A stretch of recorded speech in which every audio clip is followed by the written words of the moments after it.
Class 11 concentration ला रहे थे और कंसंट्रेशन मैं बता रहा था आपको नॉर्मलिटी कंसंट्रेशन पढ़ानी है।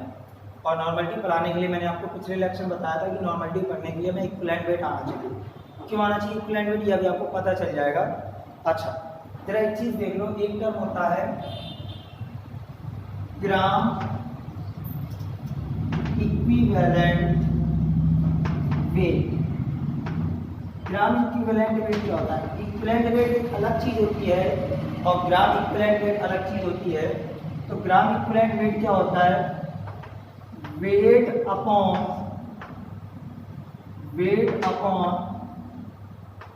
इक्विवेलेंट वेट, मतलब W upon E is called gram equivalent weight.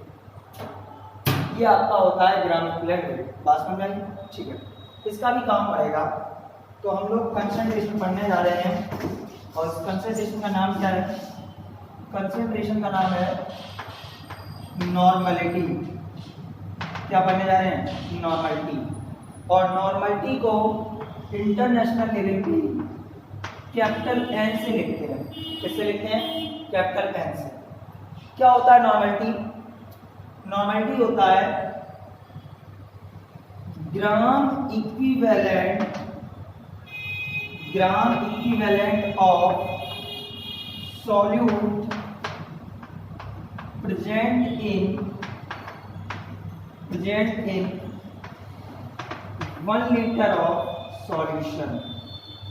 Gram equivalent of solute present in 1 liter of solution, मतलब 1 लीटर कोई सॉल्यूशन में कितने ग्राम इक्विवेलेंट सॉल्यूट के प्रेजेंट है, दैट्स कॉल्ड नॉर्मलिटी। और what is the gram equivalent? Gram equivalent equal to weight upon equivalent weight. तो यहां से नॉर्मलिटी का जो फार्मूला निकल के आएगा, नॉर्मलिटी इक्वल टू क्या निकल के आएगा? ग्राम equivalent of solute upon volume of solution, वो भी किसमें? लीटर में। ठीक है। अच्छा नॉर्मलिटी को लिखिए कैपिटल N से। ग्राम इक्विवेलेंट क्या होता है? Wait upon equivalent wait. अगर क्वेश्चन में सॉल्यूशन का वॉल्यूम ml में दिया गया है तो उसको 1000 से डिवाइड करके लीटर में चेंज करोगे तो वो 1000 कहाँ चला जाएगा? ऊपर चला जाएगा। ये आपका फार्मूला किसका आ गया? नॉर्मलिटी का फार्मूला आ गया। तो इसको क्या बोलते हैं? नॉर्मलिटी। तो what is the normality? Gram equivalent of solute. Molarity क्या थी? वहां पे था moles of solute. 1 litre solution में कितने मोल सॉल्यूट है, दैट्स कॉल्ड मोलरिटी। और 1 लीटर सॉल्यूशन में कितने ग्राम इक्विवेलेंट सॉल्यूट के हैं, that's called normality. Like a question क्या है? 49 gram of H2SO4 present in 250 ml of solution, then what is the normality of solution? Solution की normality कितनी होगी? अच्छा नॉर्मलिटी निकालनी है तो नॉर्मलिटी के लिए क्या है? फार्मूला क्या है? Wait upon equivalent wait. अगर वॉल्यूम ml में दिया गया तो VmL ऊपर इनटू क्या करोगे? 1000। ये तो फार्मूला है। वेट कितना है? 49 ग्राम। नॉर्मलिटी बराबर कितना वेट है? 49 ग्राम upon equivalent wait. Sir equivalent weight यहाँ निकाले दे रहे थे। मैंने आपको बताया था पिछली क्लास में मैंने इक्विवेलेंट वेट ही पढ़ाया है। तो H2SO4 का इक्विवेलेंट वेट कितना होगा? आपको पता होना चाहिए H2SO4 का वैलेंसी फैक्टर 2 होता है। और मैंने इक्विवेलेंट वेट का फार्मूला बताया था। क्या बताया था? Molecular weight upon valency factor. अब जिसने पिछला वीडियो नहीं पढ़ा है अब वो कहेगा मुझे समझ में नहीं आ रहा, तो कहाँ समझ में आएगा? बिल्कुल नहीं समझ में आएगा। जिसने पिछला वीडियो के बारे में पढ़ा है वो ही आपका इक्विवेलेंट वेट बता सकता है, क्योंकि पिछला लेक्चर पूरा इक्विवेलेंट वेट पे ही बना है। अब मैं नहीं पढ़ूंगा, पढ़ना आपको है। उसके बाद आपको समझ में नहीं आता तो कोई प्रॉब्लम आती है, टेक्निकल प्रॉब्लम। मॉलिक्यूलर वेट कितना होता है H2SO4 का 98, वैलेंसी वेक्टर कितना होता है 2। तो यहाँ पे कितना आ गया इक्विवेलेंट वेट 49। तो इक्विवेलेंट वेट हो गया 49 इनटू सॉल्यूशन का वॉल्यूम क्वेश्चन में कितना दिया गया 250 ml ऑफ सॉल्यूशन है। यहाँ पे 250 ml हो गया, ऊपर 1000 चला गया, ये कट कर गया, ये आपका आ गया 4 ग्राम इक्विवेलेंट पर litre. This is the normality of solution. ये नॉर्मलिटी आ गई, ठीक है। अच्छा, तो इसको नोट कर लिया होगा। आगे देखते हैं।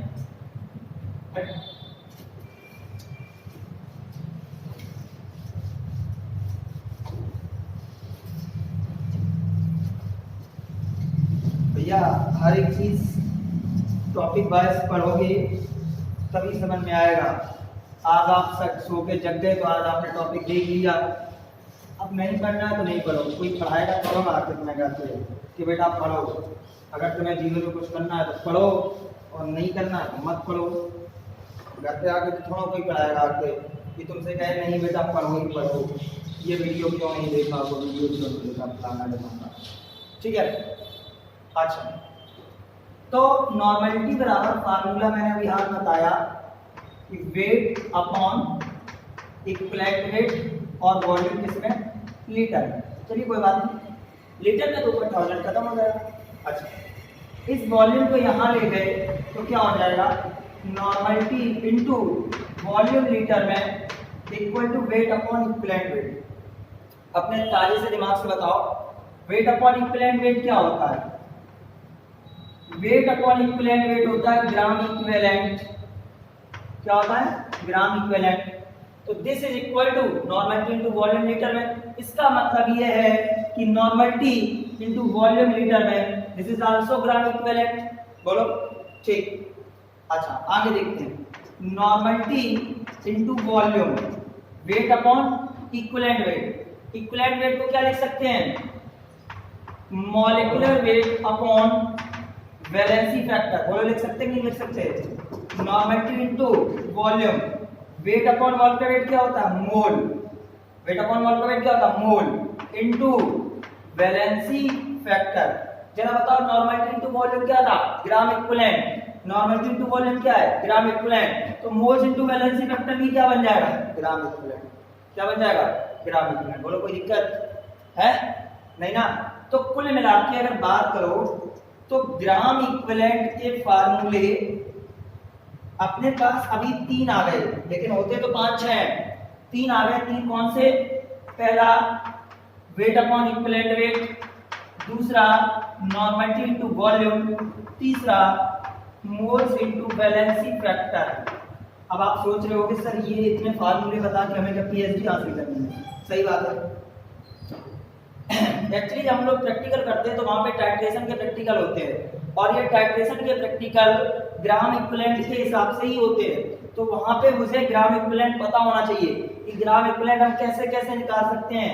वेट अपॉन इक्विवेलेंट वेट के टर्म में निकाल सकते हैं, नॉर्मलिटी इनटू वॉल्यूम के टर्म में निकाल सकते हैं, मोल इनटू वैलेंसी फैक्टर के टर्म में निकाल सकते हैं। समझ गए? तो जब आपको ग्राम इक्विवेलेंट निकालने का फार्मूला पता होगा तभी आप टाइट्रेशन के प्रैक्टिकल सक्सेसफुली कर पाओगे। अब टाइट्रेशन यहाँ नहीं है, टाइट्रेशन जहां भी आपको पढ़ने को मिलेगा, जब भी पढ़ने को मिलेगा तो आपको ये ग्राम इक्विवेलेंट के फार्मूले आने चाहिए, क्योंकि टाइट्रेशन होता इन्हीं के हिसाब से है कि weight upon equivalent weight, this gram equivalent equal to this, इसने इसको टाइट्रेट कर दिया, फलाना ठिकाना जो भी है सब इन्हीं फार्मूले से होगा। कोई दिक्कत? इसको नोट करेंगे 1 सेकंड में। चलिए आगे देखिए, एक छोटा सा रिलेशन संबंध क्या है? Relation between normality and molarity. Normality और मोलैरिटी में क्या रिलेशन होता है? Relation between normality and molarity. दोनों में क्या रिलेशन, तो बहुत इंपॉर्टेंट आर्टिकल, इसलिए इनके बारे में रिलेशन पढ़ना जरूरी है। सर नॉर्मलिटी बराबर नॉर्मलिटी बराबर W/E इंटू वी लीटर में, पता है, कोई बात नहीं। नॉर्मलिटी बराबर W/E, इक्विवेलेंट वेट है, इक्विवेलेंट वेट क्या होता है, molecular weight upon valency factor. अब कुछ बच्चे सोच रहे हो सर मुझे इक्विवेलेंट वेट ही नहीं पता है, तो हम घर पे आएंगे बताएंगे क्या होता है इक्विवेलेंट वेट, तुम लेके नहीं पढ़ना, ठीक है। Equivalent weight into volume litre में, तुम कह लो PUBG, weight upon molecular weight, weight upon molecular weight क्या होता है, मोल्स, कोई बात नहीं। तो नॉर्मलिटी ये बैलेंस फैक्टर ऊपर चला जाएगा, चला जाएगा, ये मोल हो गया, ऊपर आ गया valency factor upon V litre में, कोई दिक्कत, ठीक। तो यहां से आएगा नॉर्मलिटी बराबर mole of solute upon volume of litre, that's called molarity. Molarity मैंने आपको पढ़ाया था, मोलैरिटी क्या होती है, moles upon volume in litre. तो ये क्या हो जाएगा, नॉर्मलिटी बराबर molarity into valency factor, this is the relation between the normality and molarity. क्या रिलेशन होता है, नॉर्मलिटी बराबर मोलैरिटी इनटू वैलेंसी फैक्टर, ये रिलेशन होता है, कोई दिक्कत। तो ये रिलेशन हो गया नॉर्मलिटी और मोलैरिटी में। जैसे एक न्यूमेरिकल दे दिया जाए कि व्हाट इज द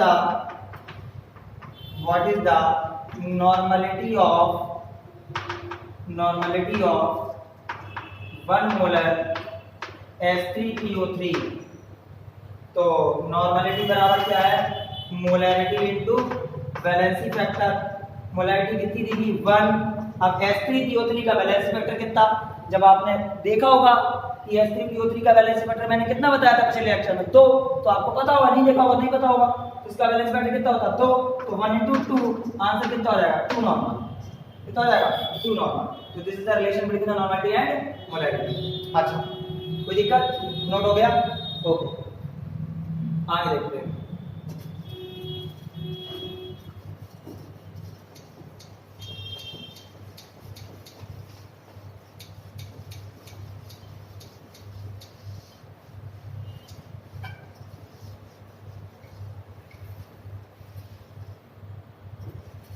आजकल पढ़ना नहीं है, कोई ऐसी मशीन आए अपने आप सीख जाओ बस, ठीक। अच्छा, मैंने एक मोलैरिटी का फार्मूला आपको बताया था, याद हो, मोलैरिटी बराबर percent into D into 10 upon molecular wait. ये फार्मूला मैंने आपको मोलैरिटी का बताया था, जिसने पढ़ा होगा मोलैरिटी का लेक्चर उसको पता होगा, व्हाइट बोर्ड था यहाँ पे, तब मैंने बताया था मोलैरिटी बराबर percent into D into 10 upon molecular wait. इसी तरीके से नॉर्मलिटी का भी एक फार्मूला होता है, परसेंट इंटू डी इंटू 10, और जब नॉर्मलिटी है तो मॉलिक्यूलर वेट चलता ही नहीं है, वहां क्या चलता है नॉर्मलिटी टर्म में, इक्विवेलेंट वेट, क्या चलता है, इक्विवेलेंट वेट। तो ये फार्मूला हो जाएगा नॉर्मलिटी बराबर percent into D into 10 upon equivalent wait. क्या question,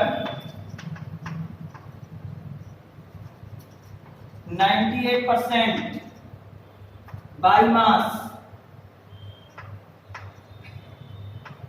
H2SO4 solution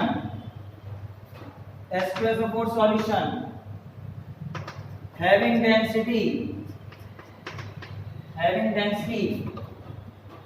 1.84 gram per ml, then what is the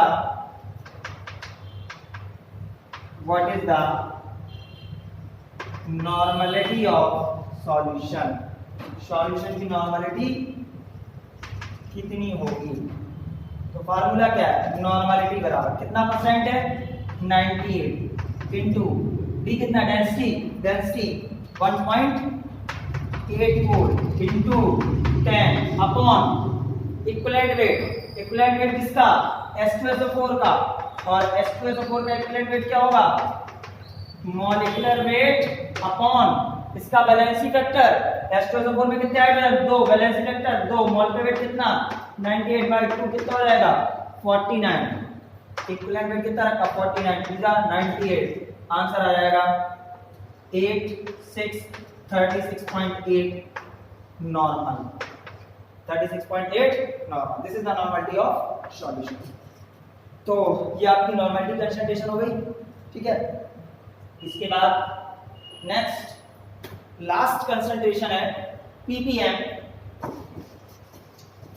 ppm क्या होता है?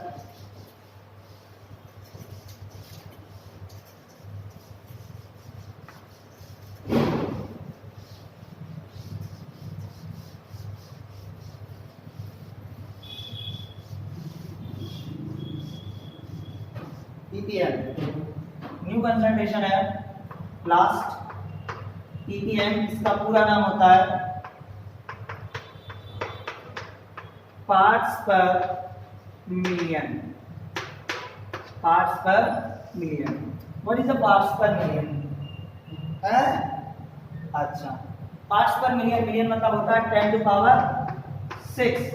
कितना होता है? 10 टू पावर 6, तेज होता है। अच्छा, एकदम परसेंटेज, परसेंटेज में क्या होता था? परसेंटेज मेथड में अपन लोग देखते थे कि 100 अमाउंट सॉल्यूशन में कितना सॉल्यूट है, क्योंकि वो परसेंट था। परसेंट का मतलब क्या होता है? 100। उसमें हम देखते थे कि 100 अमाउंट सॉल्यूशन में कितना सॉल्यूट है। अब ये पीपीएम है तो इसमें क्या देखोगे कि 10 to power 6 amount of solution में कितना सॉल्यूट है। परसेंटेज में 100 होता है, पीपीएम में मिलियन होता है, तो वहां परसेंटेज में 100 अमाउंट सॉल्यूशन में सॉल्यूट देखते थे, और पीपीएम में किसमें देखोगे? 10 to power 6 amount of solution में देखोगे। तो क्या हो जाएगा? Amount of solute present in 10 to power 6 amount of solution, 10 to power 6 amount of solution is called ppm। तो ppm का फार्मूला क्या हो जाएगा? ppm का फार्मूला हो जाएगा amount of solute, उसमें भी था इसमें भी हो जाएगा amount of solute upon amount of solution, इसमें भी हो जाएगा अमाउंट ऑफ सॉल्यूशन। उसमें परसेंटेज था तो 100 से मल्टीप्लाई किया था, यहाँ पे मिलियन है तो 10 टू पावर 6 से मल्टीप्लाई करोगे। अब क्वेश्चन ये आता है कि सर परसेंटेज और पीपीएम दोनों देखने में एक जैसे हैं, तो सर पीपीएम को बनाने की जरूरत क्या थी? बिल्कुल सही बात है। एक्चुअली होता क्या है, जैसे आपने देखा कि कोई चीज है, टूथपेस्ट देखो, टूथपेस्ट में लिखा रहता है कि 100 ग्राम टूथपेस्ट में 0.0001 ग्राम फ्लोराइड है। क्या बोला? कि 100 ग्राम टूथपेस्ट में कितना टूथपेस्ट है? 100 ग्राम टूथपेस्ट है, और इस 100 ग्राम टूथपेस्ट में 0.0001 मिलीग्राम और लगा दिया। इतना क्या है? फ्लोराइड आयन है। अब सर तुम इसको तोलो, इसको तोलो, इसको तोलो और 100 ग्राम टूथपेस्ट में इसको मिक्स करो, हो गया काम। अच्छा, तुम 100 ग्राम अगर टूथपेस्ट बनाओगे तो तुम फ्लोराइड आयन तौल के नहीं डाल पाओगे। लेकिन अगर तुम 100 ग्राम में, जब तुम्हें पता चलेगा कि इतना है, तो अगर हम 1000 किलोग्राम बनाएं, कितना बनाएं? 1000 किलोग्राम बनाएं, तो पक्की बात है मुझे इतना नहीं, इससे थोड़ा ज्यादा डालना पड़ेगा। लाइक मान लो 1 आया, 1 ग्राम डालना पड़ेगा। तो यार उस 1 ग्राम को तौल के हम डाल तो सकते हैं।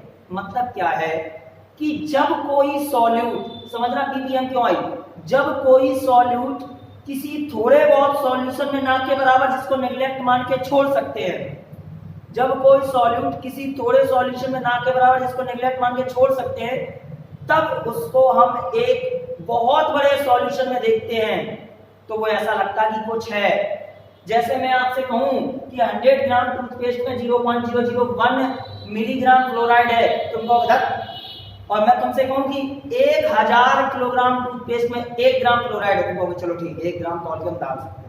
बस समझिए, बस यही लपरेशन है इसका। जैसे क्वेश्चन इसी से ले ले, इन 200 ग्राम toothpaste 0.2 milligram fluoride ion is present, then what is the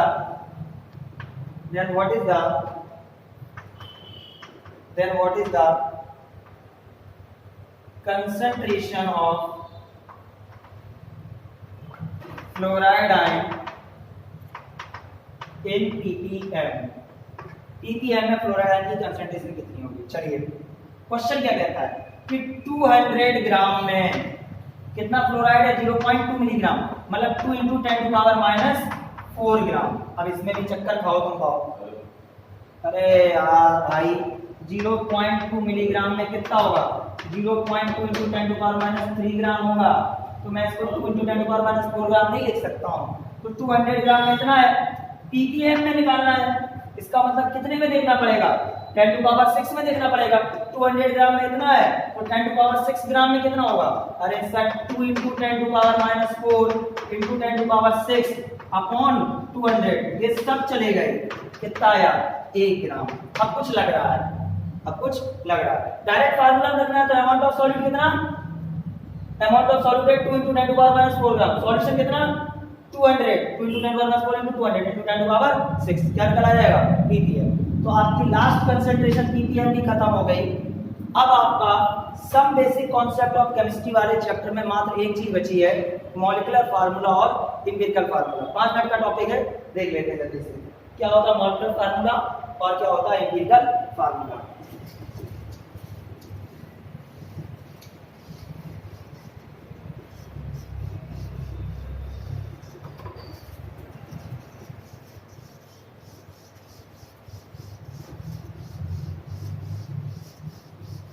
compare करके पढ़ लेंगे 1 सेकंड में। यहां लिख लेंगे मॉलिक्यूलर फार्मूला और यहां लिख लेंगे एम्पिरिकल फार्मूला। जैसे कि एग्जांपल लेने, सारा सिस्टम खत्म हो जाएगा 2 सेकंड में। ये क्या है? ग्लूकोज है C6H12O6, ये ग्लूकोज है। और ये क्या है? CH2O। ये ग्लूकोज है, ये ग्लूकोज का मॉलिक्यूलर फार्मूला है और ये ग्लूकोज का एम्पिरिकल फार्मूला है। जरा समझो क्या है। मॉलिक्यूलर फार्मूला में क्या होता है? मॉलिक्यूलर फार्मूला में एलिमेंट का एक्चुअल रेशियो होता है। कैसा रेशियो होता है? Actual ratio. एक्चुअल रेशियो कितना है इसका? 6:12:6। और एम्पिरिकल फार्मूला में क्या होता है? एलिमेंट का सिंपलेस्ट रेशियो होता है। कौन सा रेशियो होता है? Simplest ratio. सर इसका सिंपलेस्ट रेशियो कितना होगा? 1:2:1 होगा। बोलो तो वही है 1:2:1। तो what is the molecular formula? Actual ratio of element in a molecule. किसी भी मॉलिक्यूल में, जैसे ये ग्लूकोज का मॉलिक्यूल है, ग्लूकोज के मॉलिक्यूल में एलिमेंट का एक्चुअल रेशियो 6:12:6 है। This is the molecular formula. और इसी ग्लूकोज का एम्पिरिकल फार्मूला क्या होगा? जो इसका सिंपल रेशियो होगा। जैसे एक और देख लो, C2H4O2, ये एस्टिक एसिड है। C2H4O2 क्या? अरे यार एस्टिक एसिड क्या होता है? CH3CH होता है। 2 कार्बन हो गए, 3 1 4 हाइड्रोजन है, O2 हो गया। तो C2H4O2 this is the acetic acid और इसका मॉलिक्यूलर फार्मूला एस्टिक एसिड का भी यही होता है। तो ये इसका कौन सा रेशियो हो गया? एक्चुअल रेशियो हो गया 2:4:2। इसका सिंपलेस्ट रेशियो कितना होगा? इसका सिंपलेस्ट रेशियो होगा 1:2:1। 1:2:1। इसका मतलब CH2O। तो ये CH2O जो है ये एम्पिरिकल फार्मूला है किसका? एस्टिक एसिड का। किसका है?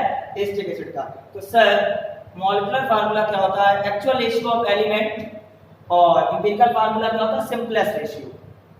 एक दो बातें हैं कि एम्पिरिकल फार्मूला अब थोड़ा आगे देखते हैं इसको।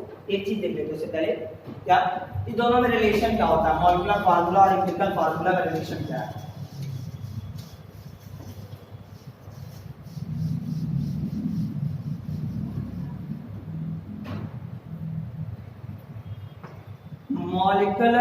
Molecular formula equal to n into empirical formula. ये रिलेशन है दोनों में। क्या रिलेशन है? Molecular formula equal to n into empirical formula. n क्या है? n एक इंटीजर नंबर है। n क्या है? इंटीजर नंबर है। इसकी वैल्यू 0 1 2 3 4 डॉट डॉट डॉट कुछ भी हो सकती है। बात समझ में आई? ठीक है। जैसे ग्लूकोज का एम्पिरिकल फार्मूला क्या है? अपन तुम लोगों ने CH2O देखा। अगर इसमें 6 से मल्टीप्लाई कर दूं तो क्या बन जाएगा? C6H12O6। तो इसका इंटीजर नंबर कितना हो गया? 6। तो ये रिलेशन होता है मॉलिक्यूलर फार्मूला और एम्पिरिकल फार्मूला में। अच्छा, एक बात और जरा देखो, जैसे ग्लूकोज का एम्पिरिकल फार्मूला CH2O आया, इसी तरीके से भी हाल एग्जांपल देखा था, एसिटिक एसिड का भी एम्पिरिकल फार्मूला CH2O आया था। इसका मतलब क्या है कि किन्हीं दो अलग अलग मॉलिक्यूल के, जैसे ग्लूकोज एक अलग मॉलिक्यूल था, एसिटिक एसिड एक अलग मॉलिक्यूल था, किन्हीं दो अलग अलग मॉलिक्यूल के एम्पिरिकल फार्मूला सेम हो सकते हैं। बात समझ में आई? मैंने क्या बोला? किन्हीं दो अलग अलग, जैसे ग्लूकोज का फार्मूला C6H12O6, एसिटिक एसिड का फार्मूला C2H4O2, इन दोनों का एम्पिरिकल फार्मूला क्या है? CH2O। तो किन्हीं दो या दो से ज्यादा, कितने भी बने रहे, किन्हीं दो या दो से ज्यादा मॉलिक्यूलों के एम्पिरिकल फार्मूला एक जैसे हो सकते हैं। दूसरी बात, ग्लूकोज का एम्पिरिकल फार्मूला क्या? CH2O। एक नाम सुनो, HCHO, किसी ने अगर नाम सुना हो, इसका नाम होता है फॉर्मल्डिहाइड। HCHO क्या होता है? फॉर्मल्डिहाइड। इसको ऐसे नहीं लिख सकते CH2O, बोलो यस सर। तो ये तो फॉर्मल्डिहाइड का मॉलिक्यूलर फार्मूला हो गया CH2O। फॉर्मल्डिहाइड का मॉलिक्यूलर फार्मूला CH2O और ग्लूकोज का एम्पिरिकल फार्मूला CH2O। इसका मतलब क्या हुआ कि किसी एक मॉलिक्यूल का जो एम्पिरिकल फार्मूला होगा, जैसे ग्लूकोज का एम्पिरिकल फार्मूला CH2O, किसी अदर मॉलिक्यूल का वो मॉलिक्यूलर फार्मूला भी हो सकता है। जैसे ग्लूकोज का एम्पिरिकल फार्मूला CH2O और फॉर्मल्डिहाइड का मॉलिक्यूलर फार्मूला क्या है? CH2O। ठीक है, तो ये दोनों में रिलेशन हो गया। इसके बाद जैसे फार्मूला में रिलेशन है, इसी तरीके से रिलेशन होता है molecular weight into n into empirical weight. जैसे फार्मूला में रिलेशन, इसी तरीके से किसमें रिलेशन है? इनके वेट में रिलेशन है। अब सुनो, आगे चल के क्या इसके क्वेश्चन है, टेबल बना के सॉल्व करना, एम्पिरिकल फार्मूला निकालना, वो अभी नहीं है। आगे आपकी जब प्रोसेस आएगी, स्टीम डिस्टिलेशन वगैरह आएगा, तो उसमें आपके मिलेंगे, तब आपके पढ़ाएंगे। तो कुल मिला के एम्पिरिकल फार्मूला, मॉलिक्यूलर फार्मूला, जितना some basic concept of chemistry में दिया गया था, आपको उतना पढ़ा दिया गया है। इसके बाद रिडॉक्स रिएक्शन स्टार्ट करेंगे, और रिडॉक्स रिएक्शन की जो भी क्लास स्टार्ट होगी, अब लाइव क्लास स्टार्ट होगी 1-2 दिन बाद। ठीक है, पक्की बात, उसका टाइम शेड्यूल आपको डाल दिया जाएगा, उसी हिसाब से आप क्लास ज्वाइन करें। Okay, thank you.